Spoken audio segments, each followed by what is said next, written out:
Assalamualaikum warahmatullahi wabarakatuh. Selamat kembali ke segmen latihan IELTS online bareng saya, Uda Fikri.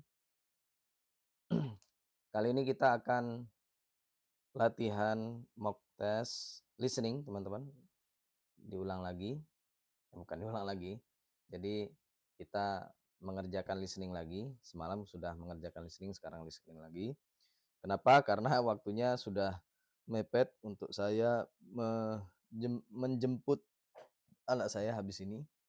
Jadi dari ketiga skill yang memungkinkan untuk dikerjakan ya listening. Listening kan nggak sampai 1 jam.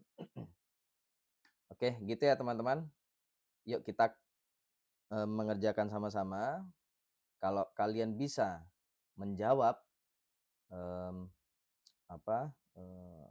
langsung dijawab saja ya.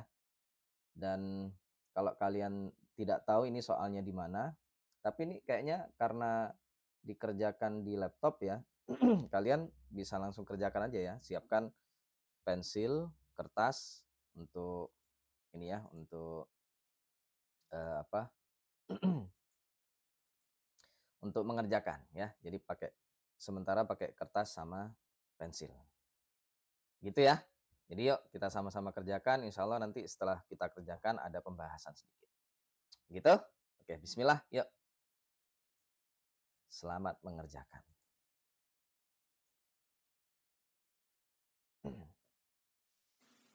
This recording is copyright. Test 22. In the IELTS test, you hear some recordings and you answer questions on them. You have time to read the instructions and questions and check your work. All recordings are played once only. Now look at Section 1. Section 1. You will hear a conversation between a bank manager and a customer about a bank account. First, you have some time to look at questions 1 to 7. Oke, bayangkan kalian lagi ada di bank untuk membuat akun rekening bank baru.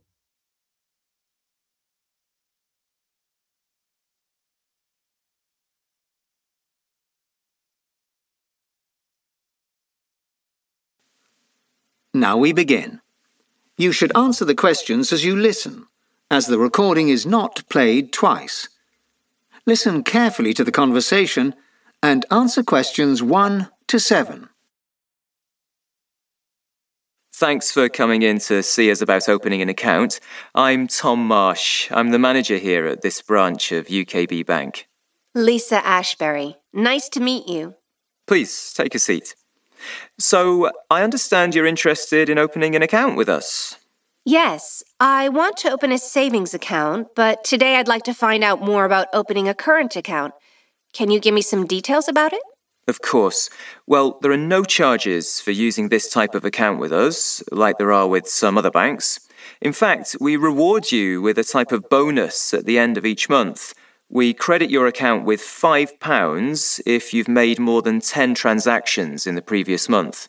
Great, but tell me, how good are you at getting in touch with customers?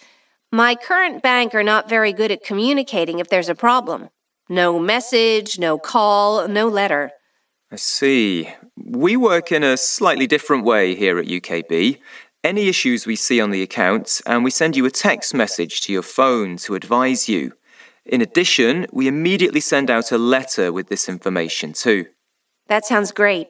I know your customer service center won an award last year for excellent service. I'm afraid I can't say the same for my existing bank. They take at least 20 minutes to even answer your call. At our centre, our policy is to pick up the phone within 2 minutes. If this isn't possible due to high demand, we'll ring you back at a suitable time. Sounds promising. So, what do you need from me to open the account? Let's start with some personal details, and then we'll get you an account number and card set up. By the way, is there a charge to have a debit card for the account? My current bank charges around £15 a year. No, maybe it's £20. Yes, I'm sure it is. We used to charge £10 per year, but now there's no charge. and the checkbook is free of charge if you need one. Great, let's open the account then. Okay. First name is Lisa, Lisa, correct? That's right. And the surname is Ashbury. Can you just confirm the spelling of that for me? Sure. It's Ashberry, Mrs. Great. And your address, please? 20 Priceley Lane, GT5 9HS. Is that Priceley with an S? A C. And the postcode is GT59, H for hotel, F for Freddy? No, it's S for sugar. Okay, I've got that. Now let's set up your bank account. Before the conversation continues, you have some time to look at questions 8 to 10.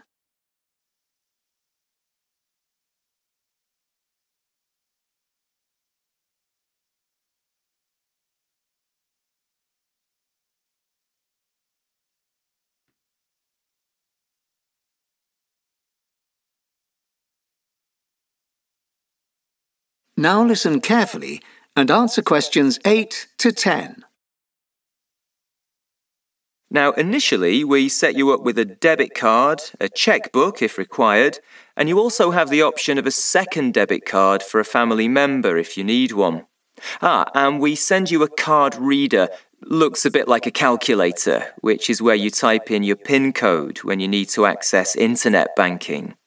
Will you be setting up an internet banking account? Definitely. I do all of my banking online, so I'll need that. But I never write checks. Can't remember the last time I wrote one. So no need to send the book, thank you. And the additional card? My husband has his own account here with a debit card. In fact, we've thought about making it a joint account, but in the end we decided it was easier to do it this way. So no, I don't need that either. Just one question. How do I get my PIN number and account number?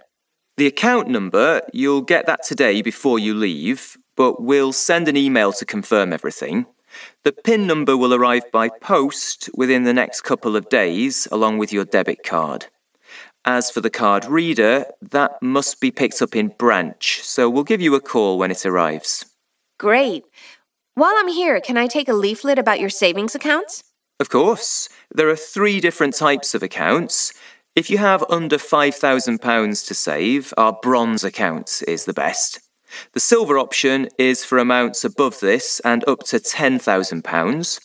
And the gold, well, that's for sums over £10,000. But you have to invest for at least 3 years. Well, it depends what we decide. But I imagine we'll be putting around £7,000 into it if we decide to go ahead. So I'll take this leaflet. Okay.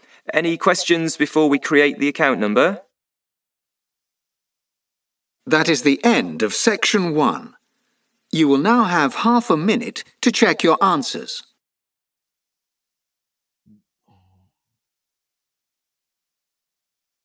Ya, bismillah lah.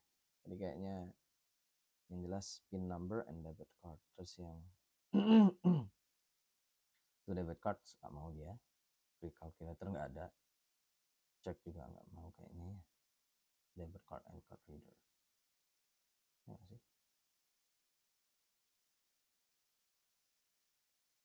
Now turn to section 2. Section 2. You will hear a guide talking to a group of tourists at a train station. First, you have some time to look at questions 11 to 14.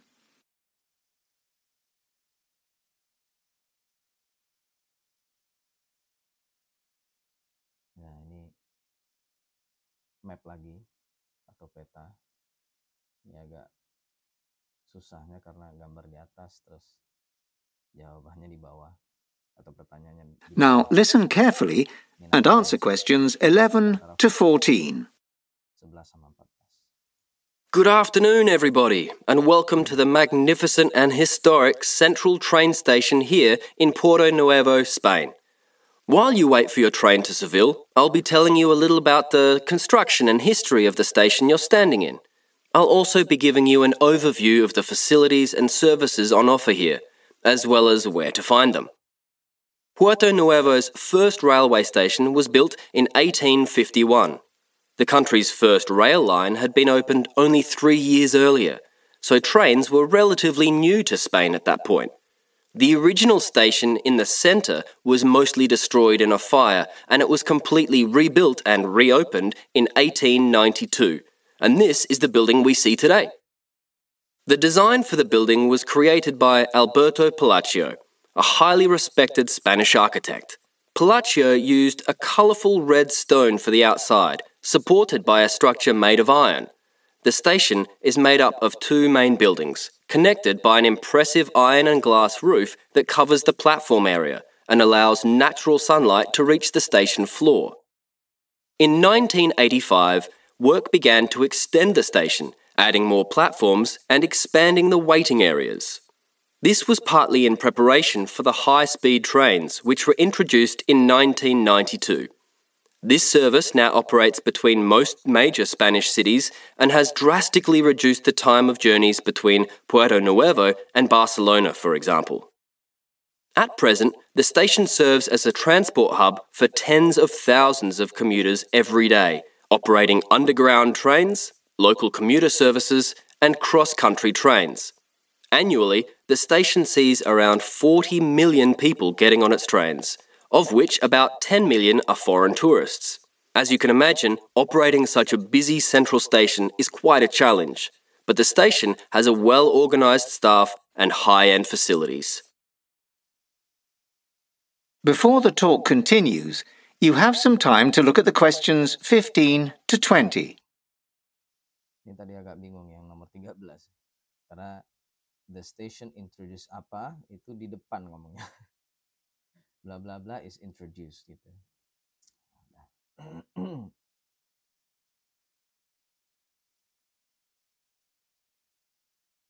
Nanti kita mulai dari Now listen carefully and answer questions 15 to 20. As I have mentioned, the design and layout of the central station has changed drastically over the years. Let's take a look at the floor plan and note some of the new features that you can see while you're here. As you can see, it is quite a large station, with a number of different areas. Visitors enter the station through the grand entrance at the front of the building. Travellers in need of assistance can head straight for the tourist information desk, which can be found immediately on the right. They speak most international languages here, so you don't have to worry if you're not great at Spanish. You may also need to use the bathroom before you travel. The toilets are located on the other side of the station in the corner, just by the entrance. Upon leaving the toilets, you'll find the cafe to your left, where you can get a drink and some snacks for your journey. And just past that is the souvenir shop, offering a range of gifts, clothes and postcards of the city of Puerto Nuevo. If you need a ticket to travel, you can buy these from the ticket machines, or you can go to the ticket office near the ticket barriers. The staff are very friendly and speak English, French and Spanish. You can pay by cash or card. Access to the shopping area is up the stairs behind the ticket office. Once you have your ticket, head through the ticket barriers to the 2 platforms. The first and closest platform is for trains going south of the city.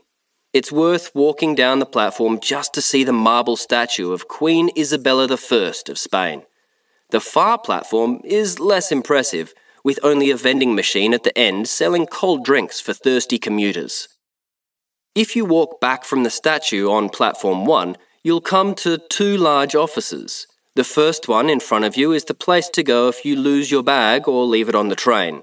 The sign says Lost Property Office in English as well as Spanish. Although we can't guarantee you'll recover everything, the staff are pretty good at finding your missing possessions. Next door to this room, you'll find a number of people in uniform whose job is to keep the station safe. This is the security office, and it's where you should go if you have anything stolen, although this is very rare. Over the last year, only 20 items have been reported stolen by travellers. We're sure you'll have a safe and enjoyable experience in the Puerto Nuevo Central Station. Now, if you look over here, we have a map of the shopping area attached to the station. That is the end of section 2. You will now have half a minute to check your answers.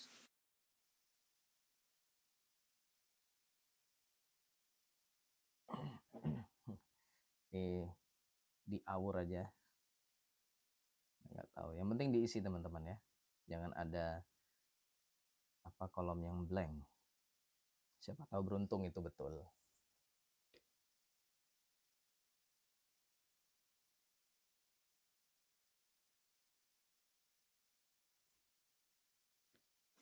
Now turn to section 3. Section 3. You will hear a discussion between 3 managers about a product launch. First, you have some time to look at questions 21 to 26.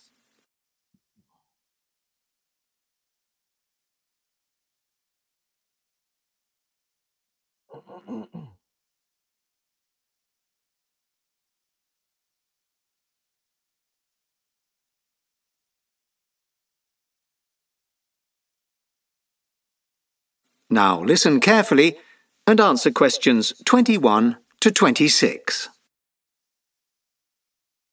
Good morning, Ruth. Morning, Sally. Hi, Jim. Morning. OK, are we ready to make a start then? Sure. So, it's very exciting. Our new product, Motivate Me, is ready to go to the product launch phase. It's coming out at the end of November to make the most of the Christmas and New Year shoppers in December. And we need to decide the details of that. Ruth, can you give us an overview of the product to start? Sure. Motivate Me is a smartwatch, as you know. It's got several main features in common with other similar brands. Pedometer, GPS, tracking sleep patterns, all the usual points. However, what our innovative design does, which most other products on the market don't, is offer a fully waterproof feature. Sounds great, but I have to say I've seen other products with that feature too. You're absolutely right, Jim. What makes ours unique is even the standard model can be completely submerged for extended periods of time. Our product design is solid, though many faults have been reported in our competitors, to be honest, meaning their watches weren't durable. Also, not all models benefited from this feature, so there were many occasions when the device would let customers down. Let's imagine you went running and got caught in a heavy downpour. The device could simply stop working with that level of rain. So we would be looking at pitching it towards not gentle day-to-day activity like walking or jogging, but more towards extreme sports, diving, surfing, winter sports, marathon runners, triathletes, mountain bikers, sports in which you'd expect to get wet and dirty. I know it was designed with this type of sport in mind. Indeed, and of course the other special feature of Motivate Me is its hard-wearing design and 7-day battery life. Ruth's right, and I've been actively involved in that. There really is nothing quite like it on the market at the moment, though our competitors won't take long in bringing out rival products, I suppose. Exactly, which makes it even more important that we do this launch well and get a real edge in the market before that happens. Before the conversation continues, you have some time to look at questions 27 to 30.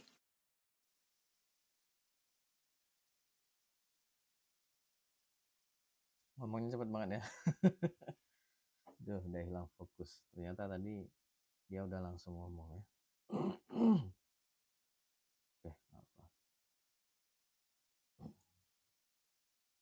Now listen carefully and answer questions 27 to 30. Well, let's think about exactly which means of communication we should be employing to get this off the ground. TV advertising is obviously the most costly, but at the same time, probably one of the most widely used forms of media, where we could get the most exposure, although social media is starting to take over in terms of effectiveness these days. We'd have to consider costs, both of the airtime itself and how we'd make the advertisement. I mean, do we get a famous sports person to endorse it for us and make the ads? Why not simply get an endorsement from a well-known sports person, but not necessarily on TV? There might be a saving in that. We could contract someone professional to wear and motivate me when competing. I really like that idea, Ruth, though I'm not sure it'd be cheaper. If we want someone really famous, we'd be looking at a significant sum to get them to do this for us at real events. Couldn't we get local events organisers to do that for us? They could get participants or teams wearing our device in different cities during sports competitions without having to pay out huge sums for a Rafa Nadal or a Leo Messi, for example. That could really work. Great idea, Jim. Yes, I definitely support investigating that possibility further. Ruth? Definitely. Good thinking, Jim. As for shooting an advert for TV, we should consider doing that without an endorsement, I think. Though maybe we could look at contracting it out to a media company. Let's move on to social networking for now.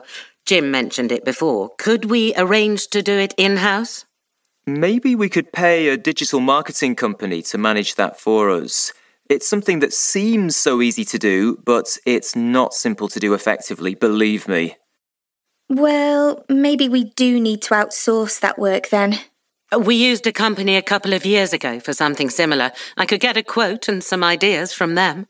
I agree with that, Ruth. Me too. Now, what about magazine advertising? That is the end of section 3. You will now have half a minute to check your answers.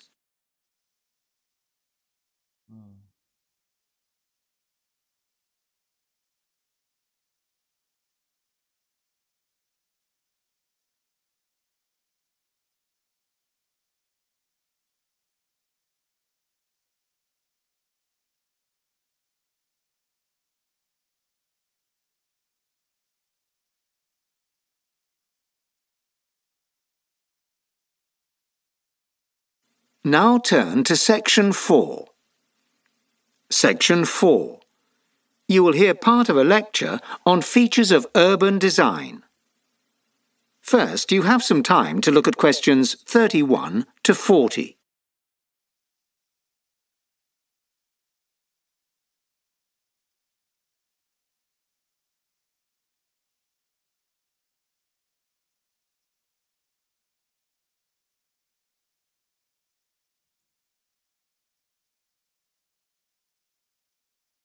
Now listen carefully and answer questions 31 to 40.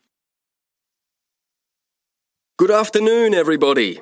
As this urban design course is now nearing its end, we turn our attention away from the big picture, city planning, vast infrastructure projects, etc., and onto the smaller, but by no means less important, details. Over the next 4 lectures, we will be looking at the development of what has become known as street furniture. Now, you may not recall passing any sofas or standard lamps on the way to the lecture hall, but I assure you that furniture definitely does exist outdoors as well as in. In streets, parks and other public spaces, you can find an array of items, from benches to bollards to bus stops, taxi stands to traffic lights to telephone boxes. That would be grouped under this loose label. If you are now thinking, fair enough, but what's there to study? Isn't it just a case of ordering 10 bins and a few benches for this new park on Broad Street? For most of the 20th century, you would have held the popular opinion. It wasn't until the end of that century that the term street furniture came into existence. Street objects were a detail, a background accessory to which urban planners paid little attention. Most work on their implementation was delegated to subcontractors or technical teams who made their decisions based on purely functional and economic priorities. However, in recent years, it has become increasingly important to think carefully about the implications of certain decisions related to the selection of items of street furniture. These take into account a number of factors including aesthetics, cultural identity and uniformity, the environment, pedestrian mobility and road safety, as well as the logical and spatial relationship of one item, for example, a bench, to another, a bin. More and more, what are called humanist concerns are becoming key. That is, how each item helps we humans interact with the surrounding environment.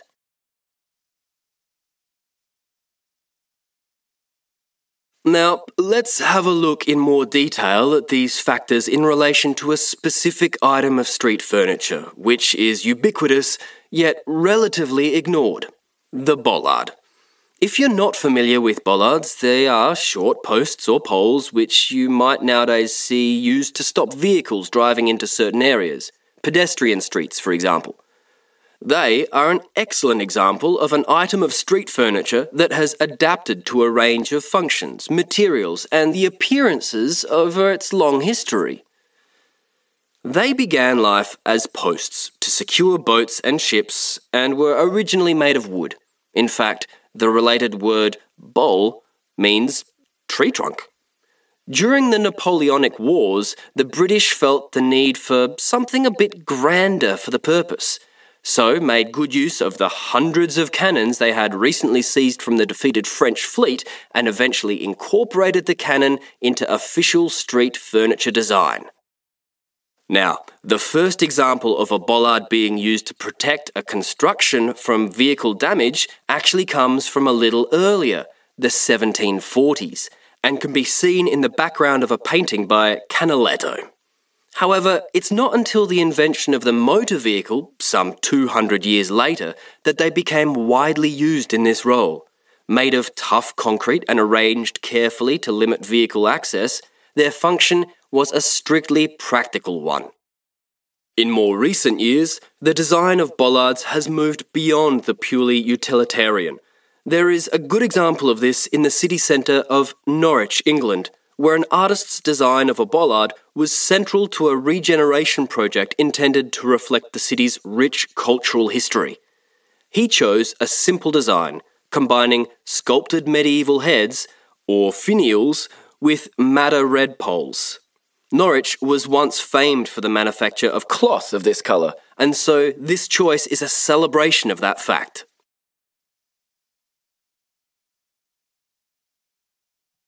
Let's now have a look at the simple yet effective design of a modern bollard.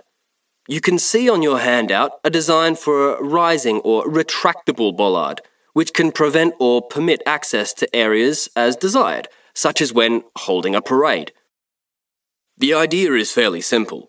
The bollard, which is made of heavy gauge materials, stands at 1.2 metres in its raised position, above a foundation case of 1.5 metres depth. The state of the bollard, whether up or down, can be altered when necessary by actuating a hydraulic system through the pushing of a button on the access panel. This controls the process, which acts through a conduit running just beneath the roadway. When the button is pushed, the bollard retracts into the galvanised casing below. Well, now, let's move on to look at another fascinating example of street furniture design: the humble bin. That is the end of section 4. You will now have half a minute to check your answers. Oh, so fast. Duh, susah kali ini teman-teman. Oke, kita finishkan saja dulu ya. Ya, jelek kali ini kayaknya. Emang kalau dikejar-kejar itu kita, 32 betul. Wah, 20th century. Coba ini tadi apa ya? Public spaces. In streets, parks, and other public spaces.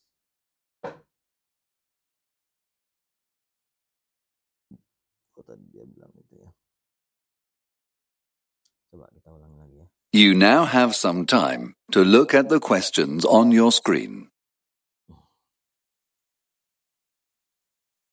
Oh, nggak bisa jawab lagi ya. Udahlah. Terus, ini bukan implication, selection of subjects. Nowadays, in recent years, it has become increasingly important, ya kita harus mikirin sinonim ya. Karena apa yang diomongkan dengan yang ada di soal itu biasanya tidak sama ya. Jadi yang diomongkan itu contoh in recent years itu nggak ada di soal ya. Jadi kata-kata in recent years itu nggak ada. Yang ada adalah sinonimnya yaitu nowadays. Nah, itu yang jadi kita harus nowadays itu apa ya sinonimnya gitu. Jadi harus mikir kayak gitu. Kalau enggak kita nanti lost ya. Kayak tadi saya lost banget. Terus yang ini juga yang objects found ini ternyata kata-kata yang diucapkan oleh pembicara itu bukan objects found dulu gitu ya. Tapi streets gitu, streets and parks gitu. And other public spaces. Gitu ya. Jadi jangan terpaku juga pada kata-kata sebelum kolom ya. Ini objects found. Ya nggak apa. Ini nowadays selection ya. Selection apa tadi ya? Think carefully about the implication of certain decision related to the selection of items. Nah, objects itu items. Ya, saya terlalu terpaku dengan itu ya. Seharusnya saya pikirkan sinonim objects itu apa. Tapi ngomongnya juga cepat banget. Apa? Humanist concerns. Wah, ini susah ini kata-kata ini. Kita nggak kebayang ada humanist gitu ya. Ini tadi ya kedengaran sebenarnya tapi aduh. Humanist concerns. Ini juga salah. Post. Usually originally. Coba they began life as post. They began gitu ya. Originally used. Memang ini cepat ini yang part 4 ini ngomongnya painting. First documented tadi ngomongnya apa? First documented example. Terus yang diomongkan the first example of a bollard being used to protect a construction from vehicle damage actually comes from a little earlier and can be seen in the background of a painting. In a painting. Terus ini bukan celebration. Ini susah nih. Regeneration ya. Ini vocabulary yang nggak umum ya. Umum ya. Regeneration saya nggak kepikiran dan coba has moved beyond the purely in the city.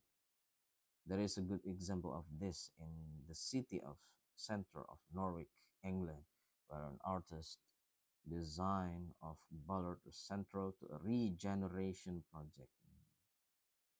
Ya, bukan celebration, regeneration for ya udahlah. Juga udah kelewatan banget ini ya. Raised bollard blocks. Ini common knowledge saya nggak ada masalahnya tentang ini ya. Tentang raised bollard blocks. Coba bilangnya gimana? A parade. Oh. During a parade. Jadi bukan holding a parade. Ini nggak boleh lebih dari 3 kata. Lupa saya. Jadi harusnya a parade saja ya. Oke deh. Tidak betul sebenarnya. 1.5 meters. Case into foundation. Terus yang ini. Coba tadi gimana ngomongnya? The bollard, which is made of heavy gauge materials, stands at 1.2 meters. Stand at 1.2 meters in its raised position above a foundation case. Foundation case tadi dia ada nggak yang nyebutin foundation case of 1.5 meters depth. Di ukurannya. Hydraulic system button triggers apa tadi process. This controls the process. Triggers process. Kalau the nggak bisa. Triggers the process. Oh, nggak tahu ya, ini agak susah ini soal yang ini.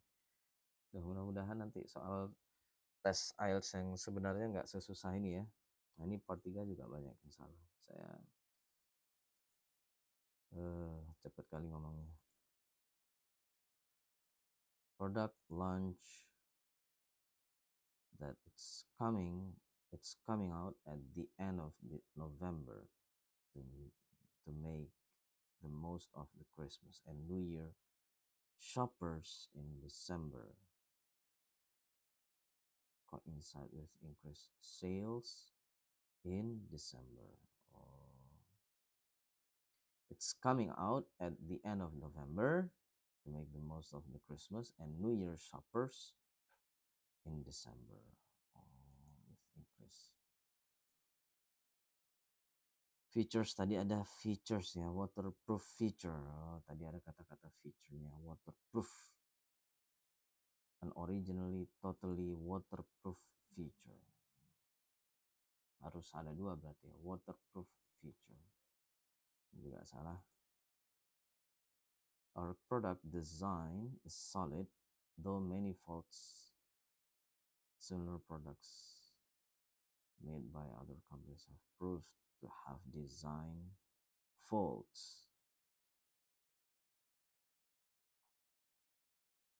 Many faults have been reported. Ini susah ini. Coba, masa jawabannya faults? Design faults ya. Bingung ya.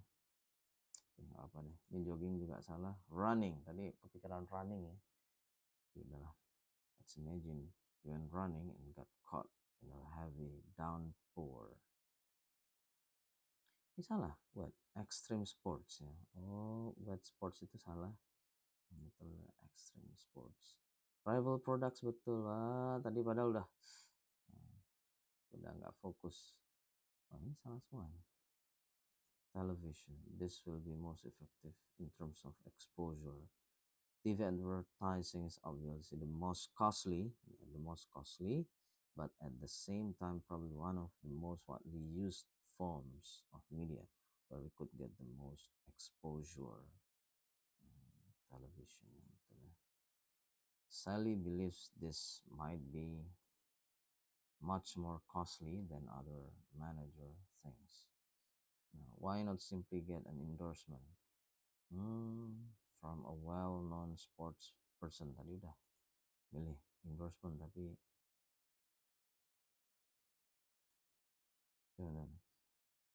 from a well-known sport, but not necessarily on TV. And Sally replies, oh, Ruth yang tanya, I'm not sure it'd be cheaper. If you want someone really famous, we'd be looking at a significant sum to get them to do this. It'd be cheaper ya. Kebalikannya, costly.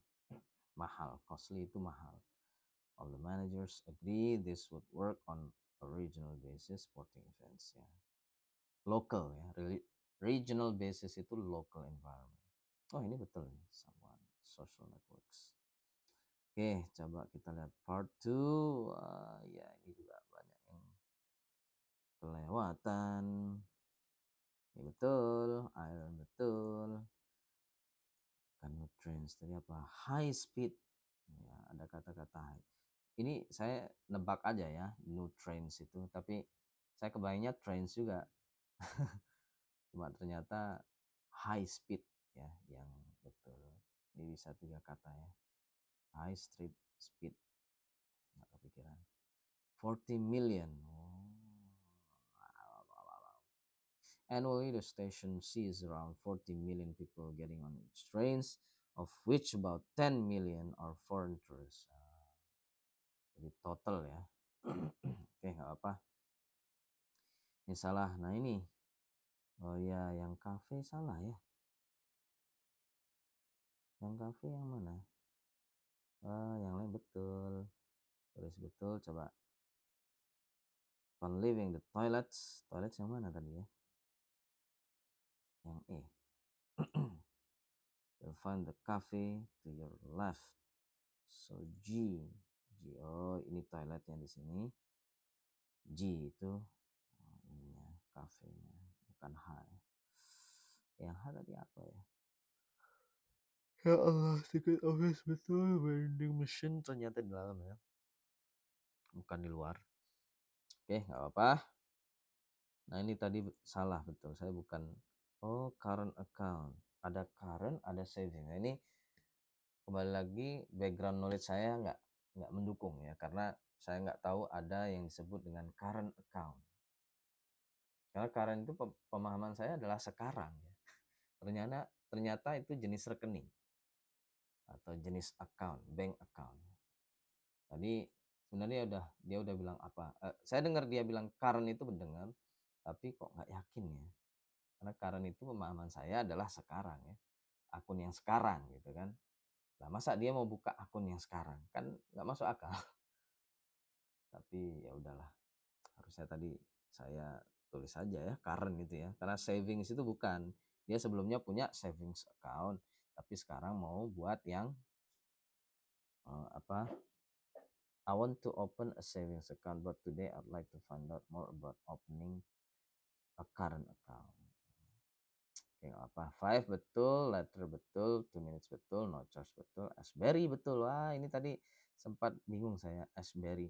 Dia ada ngomong double gitu, tapi yang awalnya saya kira double I gitu, tapi perasaan I-nya cuma disebut satu gitu ya. Jadi kemungkinan besar R-nya yang 2. Kalau double Y kan nggak mungkin. Alhamdulillah ini betul ya. GT ini juga hampir salah saya. Tadi GT 59S aja gitu. Terus diulangi lagi sama si siapa? Sama bank manajernya ya. GT59HF. No, not F. But S like sugar gitu. Nah, H-nya berarti kan betul ya. Alhamdulillah ini juga betul.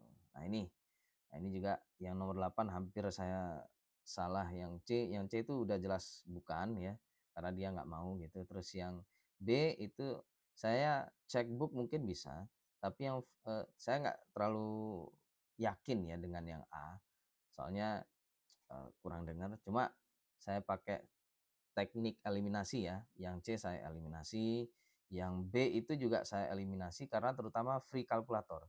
Ngapain nasabah dikasih kalkulator gratis, kan nggak penting ya, nggak perlu. Nah, mungkin itu sih ya, logika saya main, jadi alhamdulillah yang A yang betul. Terus yang 9 itu jelas banget yang B yang betul. Yang ini salah saya. Dia bilangnya gimana ya? If you have under 5,000, ya, our bronze account is the best ya. Tadi saya kira dia bilangnya kan is the best, maka kan is the most suitable gitu. Tapi nggak tahu ini, coba. The silver option is for amounts. Well, that is for sums, but you have to invest for it. Yeah. Jadi kalau menurut si bank manager harusnya yang bronze, kan tadi dia bilangnya bronze account is the best, yang ini ya. Tapi jawabannya salah. Berarti harus mengikuti konfirmasi dari si Lisanya. Nah, itu yang saya agak bingung ya. I imagine we'll be putting around 7,000 pounds into it if we decide to go ahead. Wah, ini betul-betul harus mendengarkan ini ya. Jadi dia bukan menyebutkan mana yang suitable buat dia, tapi hanya menyebutkan ini jumlah uang yang akan dia masukkan ya. Nah ini kan harus mikir lagi jadinya. 7,000 pounds. Ini soal ini kayaknya keterlaluan gak sih? Soal yang sekarang ini ya. Tapi udahlah. Jadi ini harus mikir lagi nih. 7,000 pounds itu sesuainya dengan silver ternyata ya. Tadi yang yang under 5,000 itu bronze. Nah, terus kalau yang di atas 5,000 sampai 10,000 itu silver. Dia gimana ya? Kalau dari kata-kata dia ya, I imagine we'll be putting around 7,000 pounds into it if we decide to go ahead. Ini kan tidak menunjukkan dia memilih jenis savings account yang dia pilih, ya enggak? Oh, tapi ini ngomongnya sih the most suitable ya. Ya udahlah. Oke, cukup itu teman-teman ya untuk hari ini. Coba kita lihat nilainya, kayaknya jauh banget ini. 5 atau 4,5. Banyak yang salah. Kita lihat hasilnya, jeng jeng jeng. Oh, 5,5. Lumayan lah ya, nggak terlalu jelek-jelek amat. Oke, sementara itu dulu untuk kali ini. Sampai ketemu lagi di latihan IELTS online selanjutnya. Assalamualaikum warahmatullahi wabarakatuh.